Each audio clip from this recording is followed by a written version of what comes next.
Good morning, good afternoon and good evening to all of you joining us today.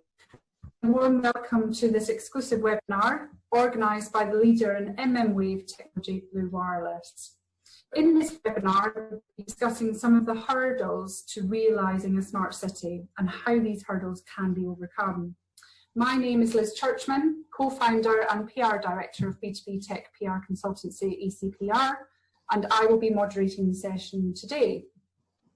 We've got a couple of housekeeping points to cover off before we get started. Annie, can you share the slide for me? Thank you.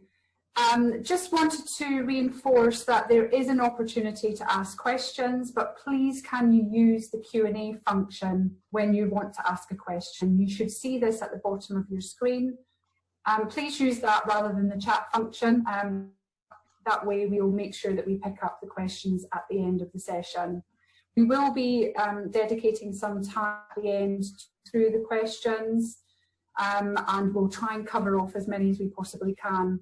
Any questions that we don't cover off in the session, we will follow up with you individually as part of our outreach to you. Also, we're going to have some polling questions throughout the session. There's 3 in total. Please don't overthink these questions. It's a knee-jerk reaction that we're looking for, and then we will share the answers straight after. And also, all attendees have an exclusive preview of the inside is talking in much more detail. So, without further ado, joining me on the virtual stage today, we have a stellar panel of experts. We have Professor Joseph Spencer, Academic Lead for Centre City at the University of Liverpool, as well as Project Lead for Liverpool 5G Create. We also have Kitake Mangomurti, Connectivity Technologies Ecosystems Manager at Facebook. Ian Bennett, Director of Community Broadband Network. And Nadine Hatto, Technical Marketing Manager at Blue Wireless. And I mustn't forget my wingwoman Annie, who will be helping me to ensure that the interactive part of this session runs as smoothly as we possibly can imagine. So let's get started. Well, it's safe to say that 2020 will be forever etched in our minds. Dealing with such a significant global health disaster has quickly brought into question how resilient we are and what we need to do to improve our response in the future. But what has that meant for smart cities? The idea of a smart city was, of course, well discussed prior to the COVID crisis, but it has reignited more interest in understanding how a smart city could help us to maybe respond more effectively and in turn protect us and improve people's living experience. Which brings me to our first poll. So Annie, if you wouldn't mind, if you can bring that up, we're going to give you maybe 30 seconds to respond. So question 1, from the list below, what is the single biggest challenge we need to overcome? Time to think, then respond, and we'll bring the answers.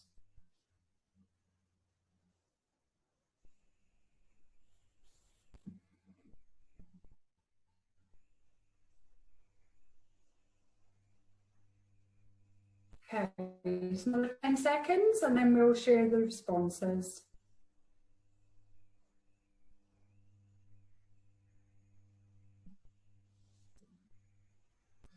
Okay. Annie, have we got some responses coming in? Yeah, they're coming through. Okay, excellent. So, it looks like lack of public funding and lack of a cohesive business case are kind of top 2 there, which is really interesting. Followed quite swiftly behind is the linking up existing connectivity infrastructure. So probably for our panelists here, no real certainly something to touch upon in this session today. Can I just turn to you first, Joe?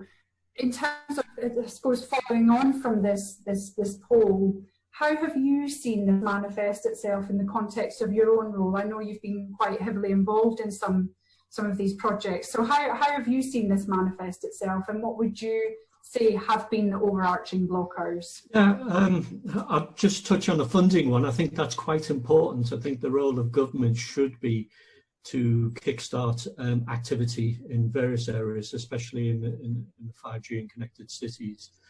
I think that's really important.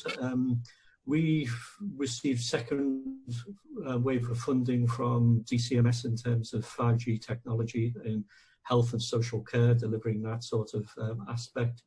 But going back to wave one funding, when we received that and that ended, we had very few places to go to get some funding. So we approached our own council, our own city region, to ask for funding. Of course, money stretched there, and they've got a list of priorities. And it was difficult to actually tell them what we were doing, because this was really an innovative project. Because in wave one we did deliver health and social care services using 5G technology. But it was difficult to build a business case, which is probably the other one item that come up, because we were quite unusual as a consortium, so we don't have any telecoms operators as part of our consortium. So we were driving it from the need, from the health and social care need, and we were using the technology to deliver that. So we were approaching the problem from a different direction. And now we've received the second tranche of money, we realise that the business case is quite important around this. So one of our work packages is to develop a business case for private networks run by local authorities. So, you know, that's beginning to develop a very different model from the comms systems we have in the UK and probably around the world, to get that private network properly funded for delivering health and social care. And we've tagged on education now because of the COVID problem. And the drive behind that is, how do we deliver those services safely to people 24/7, 365 days a year, without a break in service, because some of these devices will require monitoring 24/7, 365 days a year. So yeah, money is a big issue. I think we've now got to a point where we built up enough credibility to say, look, we've got something real and something very important here, something innovative, and it's delivering, because we've produced a lot of benefits realization around what we're doing, which is quite important for getting funding in, as well as a good business plan. So hopefully in about 18 months' time, we will have a very good business plan for running private networks, local authorities, for delivering public services for public benefit. Yeah, and I think you touched upon it earlier in terms of the public safety piece as well, and the fact that it can have huge benefits. Can you just talk a little bit about, you know, the profound effect it can have on public safety? Well, of course, public safety comes in a number of different ways, but yeah. I think the context of public safety I'm talking about is someone living, an elderly person, a vulnerable person living in their own living environment in the home. Especially COVID now, no one goes around and knocks on the door. And it could be someone, if it's someone elderly, the sort of generation of people have grown up with have moved on, passed on, and those people are isolated and more vulnerable. So part of the safety aspect is how do you know they're well, looking after themselves, and they're not progressively getting more and more ill. Loneliness is a big problem as well. So just having that social contact is really important. So people think, you know, elderly people die because they have various diseases, but mental attitude is a really big problem, mental health. So if you get that right, then the physical well-being generally follows that. So it's a case of getting the right devices in there, the right services, and in a sense there's a commercial element, but there's also a social element about what we're doing. Because, for example, a carer would normally go in and speak to the person they're caring for, and look after them, and then move on. But we want people to connect out when they're lonely. So we had a very simple device, push to talk. Person would push it, and it would randomly connect them to another person. They didn't know who it was, wasn't a member of their family, and they could let off some steam and feel a lot better for it. And that worked quite well, because the individuals who took part in that, they were sharing their own experiences. They didn't know one another. And there was a positive outcome from that, with able to talk to someone at any time of the day.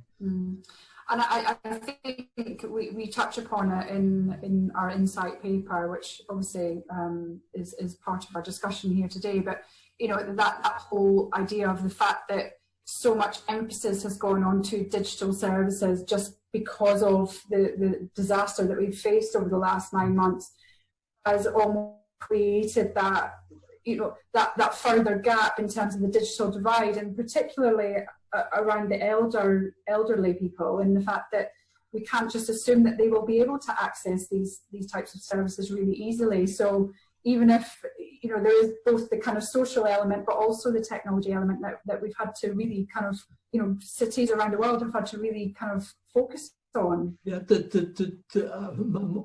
I think my concern is the digital technology to, especially people who are older and more vulnerable, has to be hidden in the background. So you just walk in and press a button and it all works. They don't have to worry about connectivity, etc. And that's one thing that came out of our, because we were driving here from a health and social care perspective, and we had professionals in there that knew how people behave, what were the right services, what were the right levels of technology. So in a sense, the technology was pushed into the background, and it was the service that demanded what the technology needed to do. You know, you come back to someone, for example, we had one person who would sit at home waiting for a carer to come. That person didn't know when the carer was going to come. He knew that she was going to turn up at a certain time. And so we then put a system in place where the carer could contact automatically the person. And he said it revolutionized his life, because imagine sitting in waiting for someone every day of your life, not knowing when they're going to come. And it's a bit like a prison sentence. Yeah. When he had the technology that told him when the person was going to come, he was able to go out, do the shopping, meet his friends, etc. So there's a clear example where the technology could help someone who had a real need, a real benefit, and it was done very simple. He didn't have to do anything. A call would come through, he would answer it, and that was it. And off he went. Yeah. It just goes back to that point that you said earlier about improving people's living experience. You know, that person not having to wait in all day and wait for that carer to come in. They've got a clear idea of, you know, when that call's coming, and then they can get on with their lives, which is just hugely important for those people. I think the other thing that I'm quite keen on, and I was surprised it didn't really come out in the poll, is public buy-in. Because I'm a firm believer, I'm a technologist, I'm an engineer, but I'm a firm believer is that people must accept technology, must feel there's a need for it. And I think too many occasions where technology is pushed on someone, and inevitably you get a pushback from that, because people say, I don't want it. But if you turn it all around, as we've done, and say, well, actually, do you want to sit in 24 hours a day waiting for your carer, when we could give you a 1 hour window slot when the carer was going to come? You can go out. Oh yeah, that's brilliant. Oh, by the way, we're using 5G technology. Oh, just use what you want. So I don't care. Turning the problem round, and you know, we've got this. We live in a world of conspiracy. Yes. So if you get public buy-in, I think that's really important, that they accept what they're getting, and everything else falls by the wayside, as long as there's some real benefit for the end user. Yeah. I think that actually leads us so nicely on to kind of our next, I suppose, our next discussion area. I know we're going to talk about the technology hurdles, but Kitaki, I know you have a real strong view on the fact that if we're going to deliver a smart city strategy, that, you know, a practical one and something that's going to work for the long term, it really has to be addressing some of those critical pain points. And I think that's what Joel, you're saying. If you create that need or that demand, then the technology is almost just by the by. It doesn't really matter how you're going to deliver it. The public are bought into that need or that demand. And as I say, the technology becomes secondary. But Kitaki, if I just move on to you with regards to some of the complexities around smart city projects. I know, as I say, you've got a clear idea of, you know, from your own experience of what some of those technology hurdles are. What's your view on this? In your experience, what are those most common hurdles? I think the poll has started to touch upon some of those already, hasn't it? Yes, I was just going to say that it's almost like where I would start my answer it has already been taken care of by the poll. The poll pretty much highlights the top two things that from my experience would be the biggest hurdles, and that's initial funding, securing that initial funding, and then having a solid business model. I think smart cities aren't new. There have been multiple iterations of smart cities that have happened in the past. And just going into what hurdles sort of impeded them from being successful, I think there are two parts to it. And again, that's exactly what the poll highlighted. I'll start with the business model first. And even before we come to the business model, maybe it's addressing the critical pain points that the city and the citizens more likely are experiencing. If it's removed from that, no matter how, I mean, it's hard to gauge success if the citizens aren't impacted by it or aren't, in any way, their pain points aren't alleviated.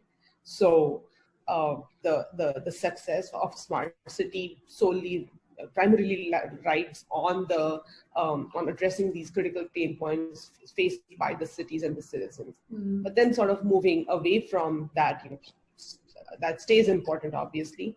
The second part of it is, once you've recognized and what those critical pain points are, and you're trying to address them, having a self-sustainable business where beyond the initial capex funding, and again, as the poll highlighted, even that is challenging at times. But even beyond, let's say, if you do have some sort of a grant system or etc., to for your initial capex funding, unless you have a proper business model, which means, let's say the operational costs that you have, repairs, maintenance, if those aren't offset by some sort of revenue streams, in the long run, the public sort of loses interest in these projects, even if they were, even if they are sort of addressing some pain points. At the end of the day, if it's taxpayer dollars that are going to be impacted, then people have a very different view on this, or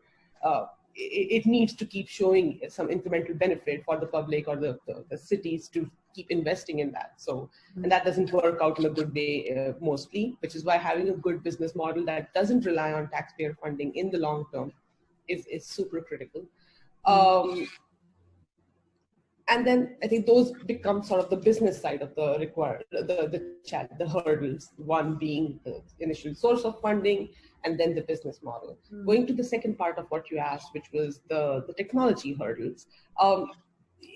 If I were to compare between the business and technology hurdles, I'd say the business ones are probably larger. Technology hurdles are solvable. It's not that the technology doesn't exist, and we can talk about that in more detail later. But technologies exist: wire, wireless, for backhaul, for access.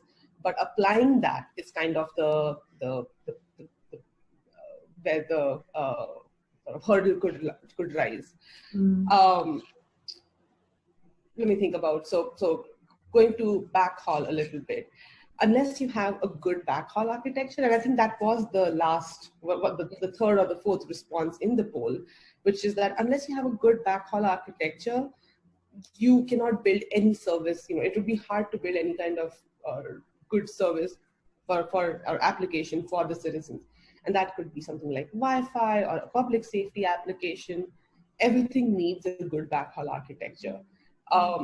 And I think that becomes a hurdle because sometimes cities or citizens want to see the end goal quickly without investing in this, sort of what you can't really see, and you can't really you can't really see the benefit of on the first day. So having a backhaul architecture, sure, that can help you drive any number of applications in the long term.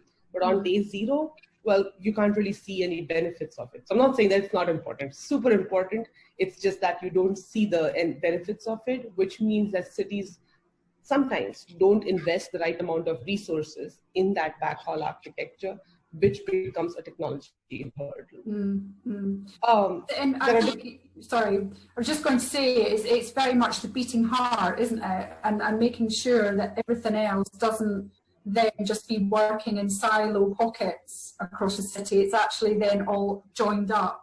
It's a joined up approach, isn't it? Right. And I mean, that happens sometimes. We've seen examples of, let's say there's a tender for, let's say, humidity sensors, air purifiers. So you have a backhaul architecture that is just for those air purifiers, or what am I thinking of? The air quality sensors, I'm sorry. Air quality sensors. I live in California, so that's sort of top of mind for us right now. Air quality sensors are super important. But if you build an architecture just for air quality sensors, those are very low bandwidth applications. That's not going to be helpful for anything else. So then let's say tomorrow you want a public safety for, let's say, cameras or that kind of an application. You build a separate backhaul network. That's not scalable unless you are like the air quality sensors in this example and the public safety application, unless you think about it in a cohesive manner. And these are just two random examples that I'm thinking of. That's not going to be scalable in the long term because you're always going to need that then backhaul architecture every time you need a new application. Yeah. And I think, you've talked before as well about the fact that affordable internet access is also really important, because you could then develop applications that, again, goes back to this idea of the digital divide. Are we actually increasing that divide? Because we're then introducing applications that can only be available through, the high-tech smartphones that some of us have, but not necessarily all of us have. So you've been talking about that quite a lot as well, haven't you? Yes, and I mean, again, that goes back to, let's say, if you put your safety applications, your air quality sensors in the more sort of developed parts of your city, then when you build other applications like access applications, let's say some sort of a Muni Wi-Fi network, a hotspot network for using Wi-Fi nodes, that would again be in the same sort of well-developed areas of the city. And what that does is you are only sort of widening the digital divide. So unless cities sort of think in a cohesive manner, thinking about everything from air quality to digital divide and, chalking it up on the same sort of dashboard and thinking ahead in ways. And there are cities that are doing this. I mean, it's not to say that this isn't happening, but I think there are also examples where it doesn't happen. So I think unless cities think of it in this cohesive way, where you're thinking about all the citizen pain points, from citizens don't have clean air to there are parts of the city that are underserved and don't have good access to broadband. How do we address all of these problems? Not at the same time, because again, public funding is not something we can just ignore.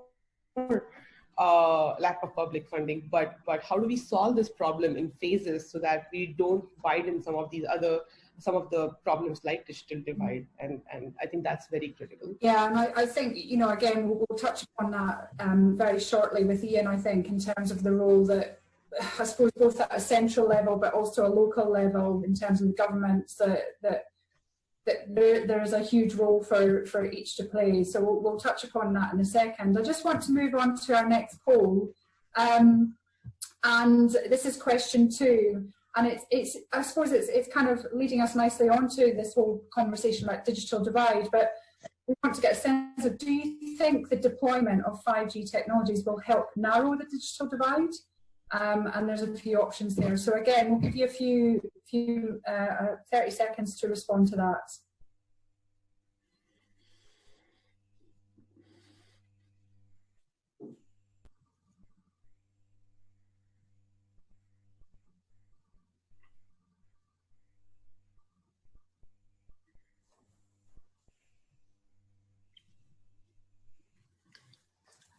Few more people, I think, outstanding.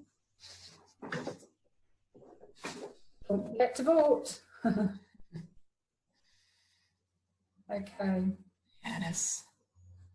Let's see what Lots coming in at that. Give a couple of seconds. No worries. Okay. I'm going to close the poll now.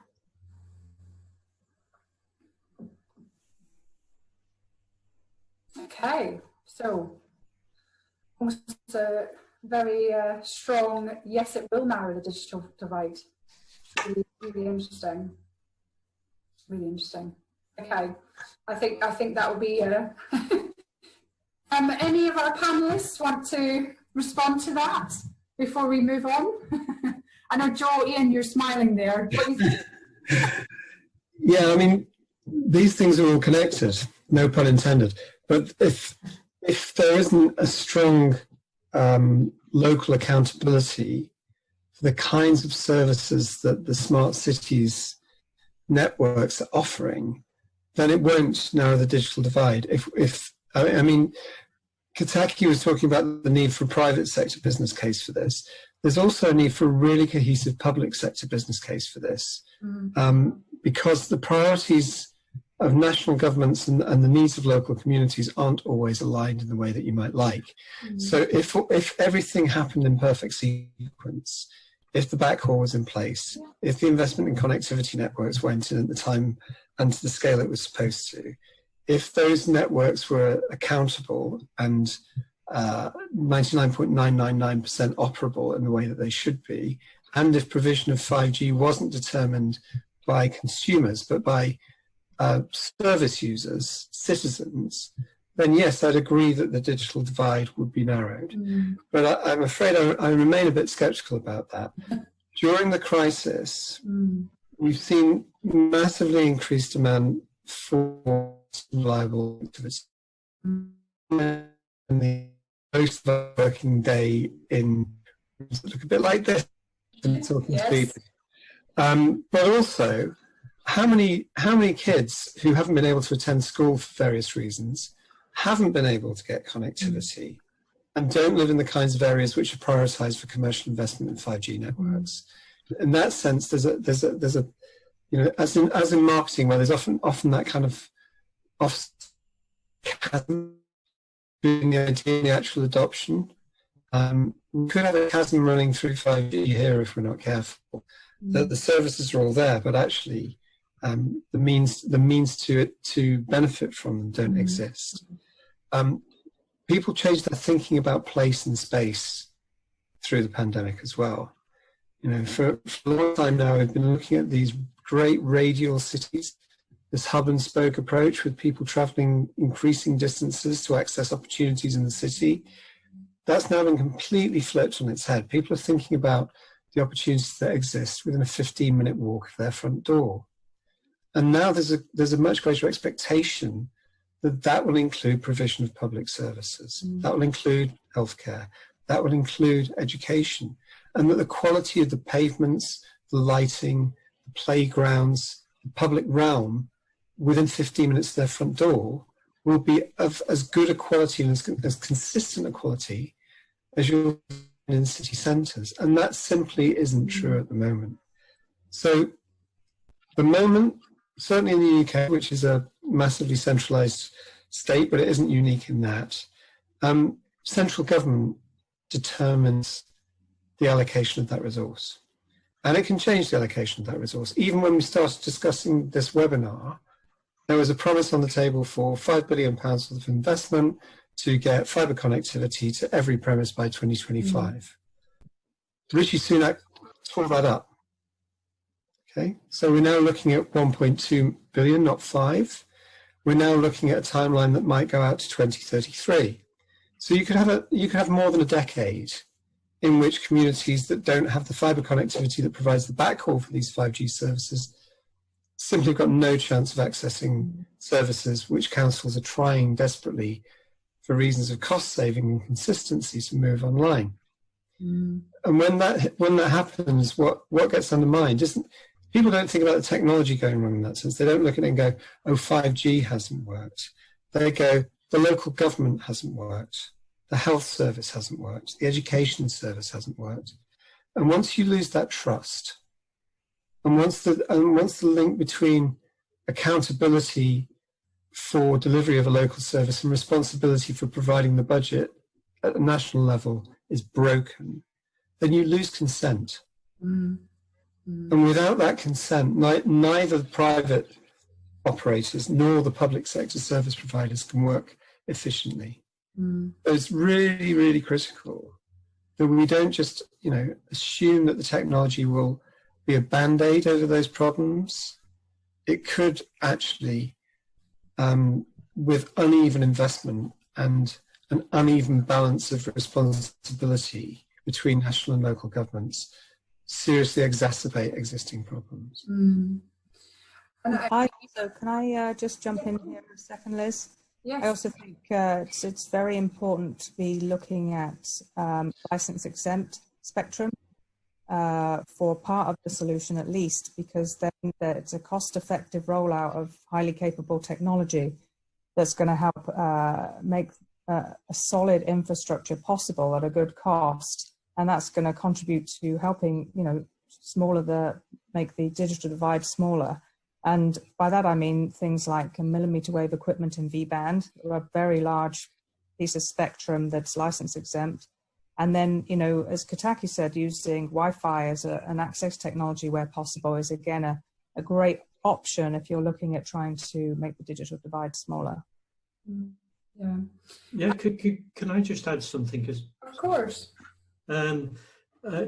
We've had examples where the National Health Service have developed a new piece of equipment, and they give it to a patient to discharge them earlier from hospital and send them home. And they say, right, this will monitor you, it will send the signals back. And the person says, well, I don't have any broadband, I don't have any Wi-Fi. So we've come across that thinking in policymakers at the moment, that everyone believes they have a mobile phone, they have a cell phone, they have connectivity. Well, in the areas we're operating, they are deprived areas of Liverpool where connectivity is quite low, where life expectancy is quite low. And I keep saying that, everyone has electricity delivered to the house, everyone has a water supply, everyone has a sewage supply. Part of the utility package should also be connectivity. And we've invested in the years to do that, to put the pipes in the ground, put the cables to the houses, but there also should be that utility as an essential utility, because as we move forward into the digital world and everything's becoming more digitalized, we're going to need that connectivity. Yeah.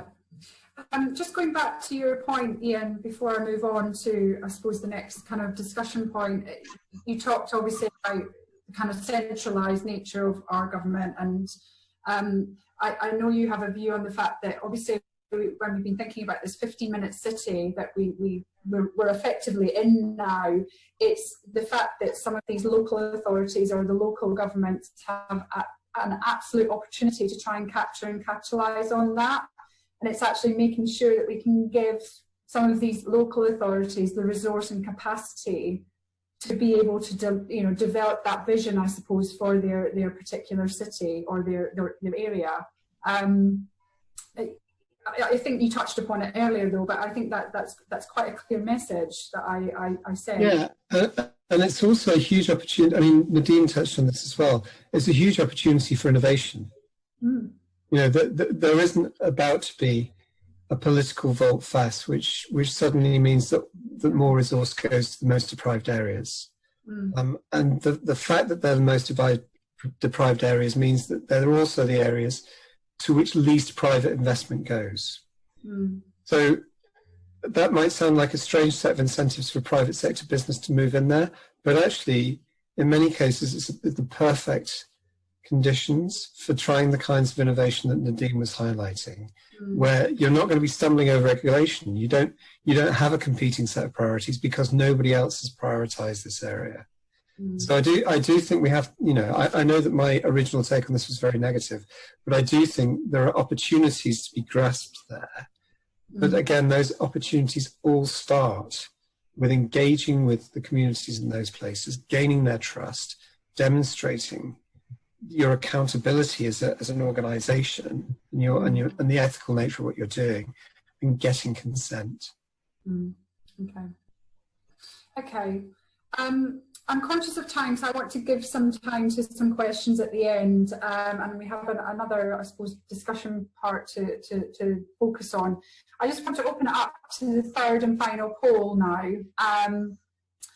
Annie, could you bring that up for me? It's question 3, and it's very much linked to what Nadine was talking about a moment ago. But the question is, have you worked with mmWave equipment for 5G connectivity before? So again, we'll give you a few seconds to respond.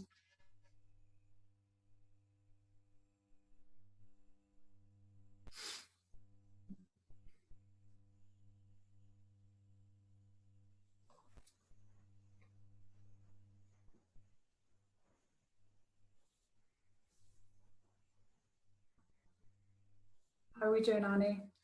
At about 34% of people voted, so just give it a couple more seconds. Don't forget to vote.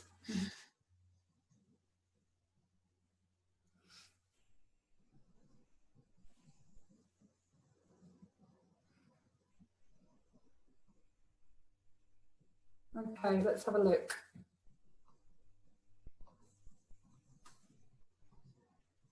Okay.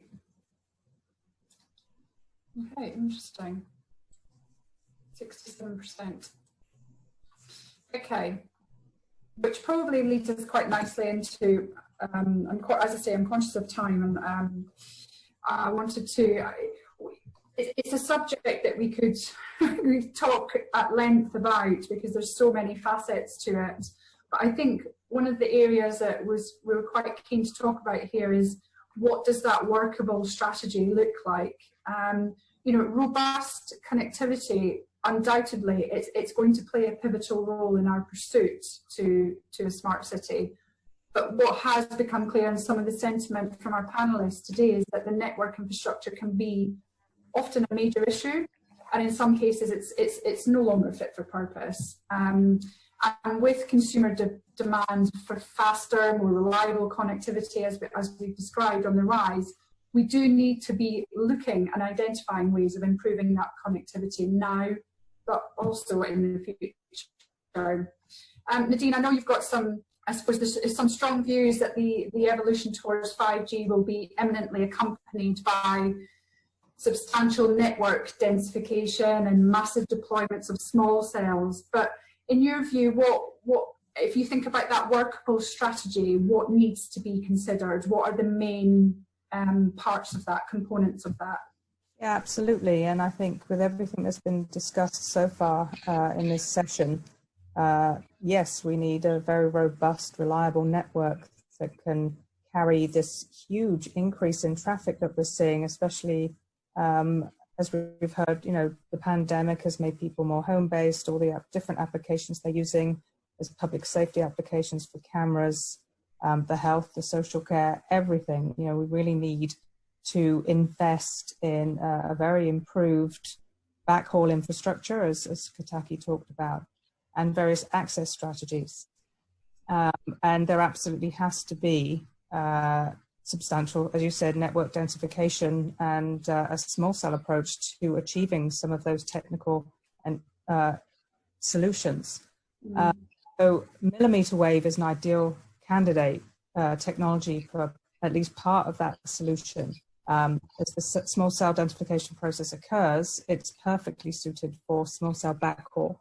It doesn't require the digging of roads. It's relatively low cost. It's very easy to deploy. And the benefit, the main benefit, of course, as well, is it enables gigabit throughput, which is going to provide an infrastructure that we can build all the types of applications that we've discussed on top of. So it can be, you know, small cell backhaul, it can be millimeter wave street level mesh networking. It's the, as I said previously, it's the largest piece of license exempt spectrum available, 57 to 71 gigahertz. It's split into 6 channels, which will help facilitate frequency planning.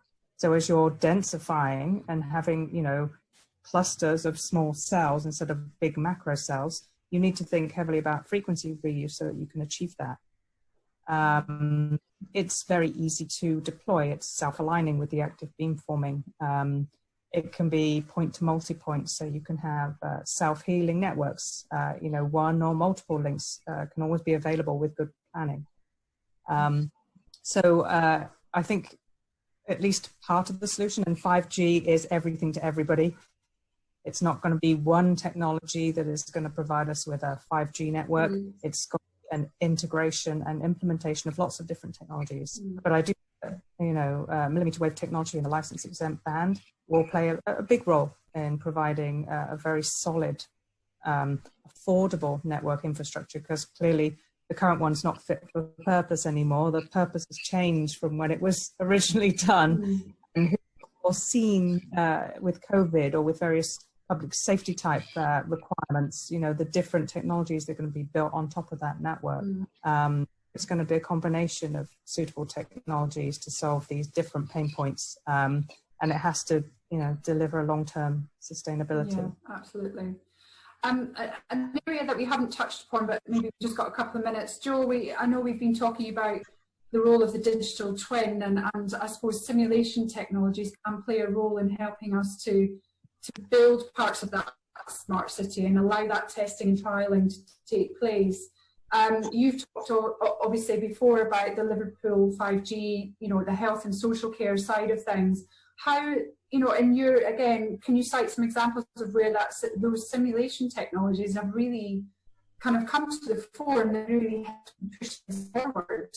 Yeah, so we are a millimeter wave mesh network in Liverpool, and fortunately our Liverpool City Council own the lampposts, so it's a convenient place to locate these things.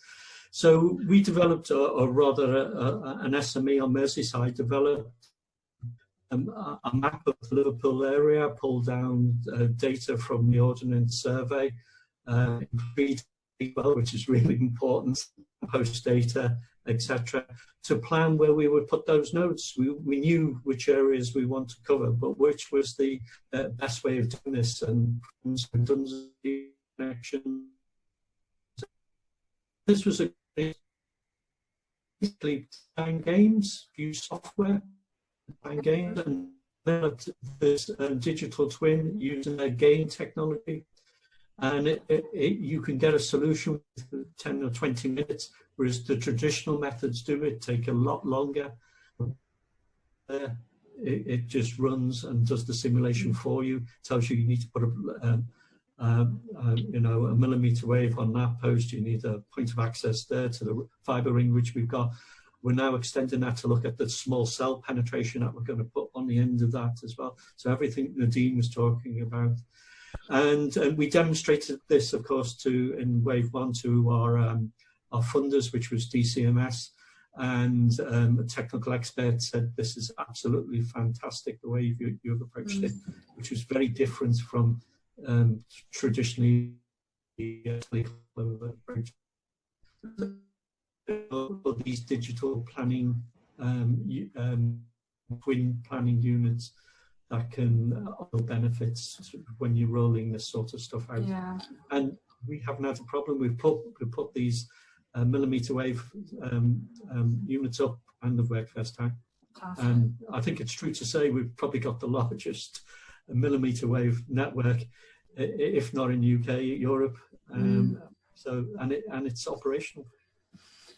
Well, and you know, arguably, the technology is there. It's just, again, we've talked about just having that overarching strategic vision, and in terms of being able to make sure that the business case is there and it addresses the critical pain points, which I know Kitake definitely echoes in her earlier discussion. Fantastic. We do have some questions that have been pre-submitted before this session, so I can start with some of those questions to the panelists. Please, for our audience out there, do submit your questions via the Q&A box, and we'll do our best to try and obviously answer them in our last 15 minutes of this session. But I wanted to kickstart with some of the questions that we've already been provided with. One of the questions was around what IoT capability will have the biggest impact on smart cities in the next 2 years, and why? And why has smart cities had such minimal success so far?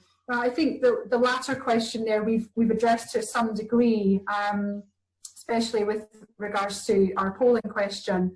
But Joe, I don't know if do you want to take that first? I know I'm going to reach out to Kitake after, but would you start with your response to that one? Yeah, so in terms of IoT, you need these sensors and monitoring units that will actually provide real benefit into a community. Taki was talking about pollution monitors, stationary.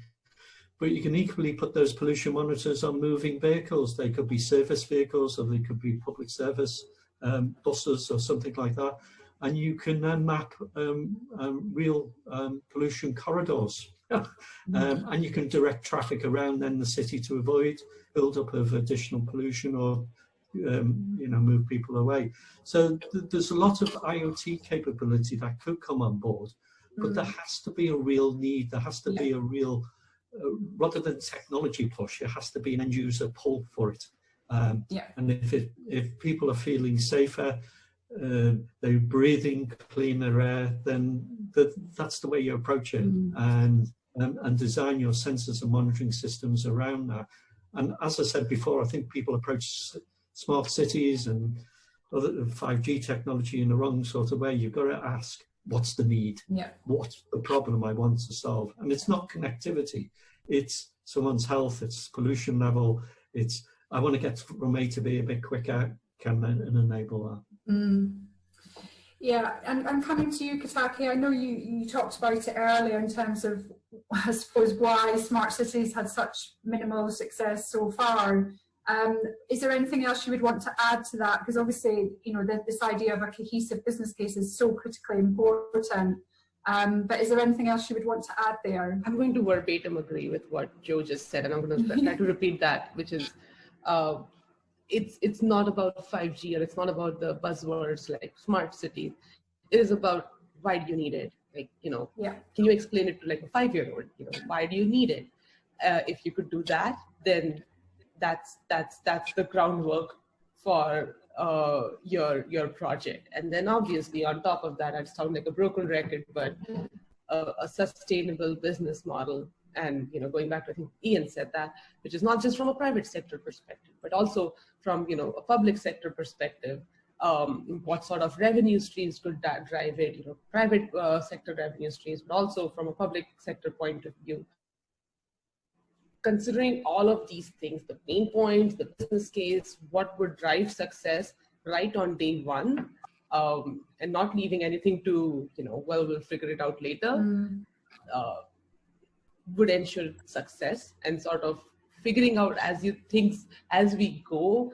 If I were to just sort of, and it's a vast topic, so I don't want to be reductive when I say, well, this is why things haven't worked. But that is one of the drivers of why smart cities have had minimal success in the past. That the business model wasn't completely thought out, or in some cases was inflated. Yeah, absolutely. We've got a couple of questions come in from, let's just take a couple of those questions that have come in now in the session. So the top one there is, what are likely to be the early apps that justify the investment? Who from our panel wants to take that? That again, I suppose, is dependent on. Well, I've been discussing that for most of the seminar, actually. But one of the things that Joe's touched upon is you know, that there are new applications and new technologies emerging through the deployment of millimeter wave and small cells, which we haven't get that because it's just impossible in form. And the Unity-based mapping tool is one of those that could actually have an immediate impact on infrastructure planning on the wider scale. About trees, lampposts, fiber networks, utilities, roads, rail, into a single digital twin. If that's linked with an effective strategy for sharing and exchanging data between the players, that's really crucial, that it doesn't build silos where the information is proprietary to any one body. If you can do that, then that unlocks a lot of the blockages that stop the effective distribution of resources and infrastructure at the moment. So I think that's, although it seems it's not the promise of endless, you know, infinite bandwidth and zero latency for video applications that everybody always focuses on in the mobile phone world, but it is probably the most purposeful and the one with the most immediate application. Yeah, absolutely. Our other question here is quite an interesting one. What about smart villages, as many people now want to live in villages rather than cities? Can this be done effectively? Oh, who'd like to take that one? Well, again, I think we've concept 15-minute city I was just about to say all neighbourhoods are villages. You know, it takes a village to raise a child, whichever, you know, parallel you want to bring. And it's right, we should be thinking from that micro level up with this technology. That's how it works, that's how it's deployed, rather than from a macro level down. You know, the great thing about the combination of technologies which goes under the 5G banner is it finally gets us away from sort of 19th century railway planning thinking about telecoms networks. We're not on hubs and spokes anymore. We don't need whacking great buildings to house all the wires. We're working from the immediate solutions at a local level outwards.